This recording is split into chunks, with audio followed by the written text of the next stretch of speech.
الجزيرة وتزوير التاريخ، كيف شوهت شبكتها صورة المنتخب المغربي؟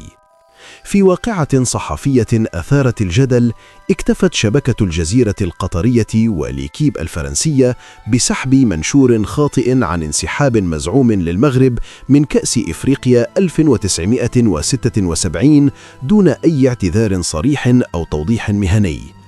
الخطأ هنا ليس مجرد هفوة، بل انعكاس لطريقة التعامل مع التاريخ الرياضي المغربي، ويطرح تساؤلات حول مسؤولية الإعلام في نقل الحقيقة. الأخطاء واردة، لكن الصمت غير مقبول. كل مؤسسة إعلامية قد تخطئ، فالخطأ وارد، لكن الفرق بين الخطأ والتحايل على الحقيقة يكمن في كيفية تصحيحه. سحب المنشور فقط دون اعتذار صريح أو توضيح مهني يعادل تحطيم الأدلة في جريمة ما، وهذا لا يليق بمؤسسة تدعي الاحترافية.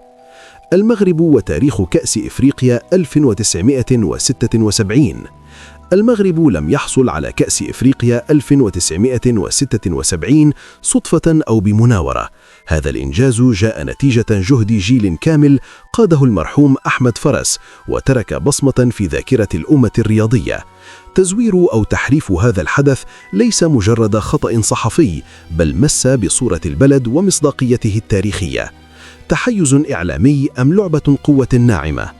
قناة الجزيرة لم تكتفي بنقل خبر خاطئ، بل أعادت تشكيل الواقع وفق مصالح متحركة، محولة الإعلام من طرف متحرك في معادلة منحازة. هذه الطريقة تظهر كيف يمكن للتحيز أن يتحول إلى أداة ضغط على الصعود المغربي في المجال الرياضي والدولي. الدروس المستفادة من البيان الغيني. الاتحاد الغيني نفى أي تحرك نحو محكمة التحكيم الرياضي أو الكاف لاسترجاع اللقب، كاشفاً الوجه الحقيقي للقناة. بدل أن تعترف الجزيرة بخطئها، اختارت سحب المنشور فقط، تاركة أثراً سلبياً على مصداقيتها. الإعلام بلا مسؤولية يتحول إلى منصة للبروباغندا والكذب المنظم. الإعلام بين الاحترافية والفساد المهني. من الغريب أن شبكة الجزيرة التي تمتلك معاهد لتكوين صحفي وتدرس أخلاقيات المهنة لم تبدأ بنفسها. من المفترض أن تكون نموذجاً للصحافة المسؤولة، وليس أن تقدم درساً للتضليل للآخرين. الحقيقة تبقى صامدة، والإنجاز المغربي يضيء في ذاكرة الجماهير، بينما الإعلام المنحاز والمتقاعس عن الاعتراف يظل كوميديا سوداء على من يصدقها. الاعتراف بالخطأ والاعتذار الصريح هو الحد الأدنى المطلوب لاستعادة المصداقية.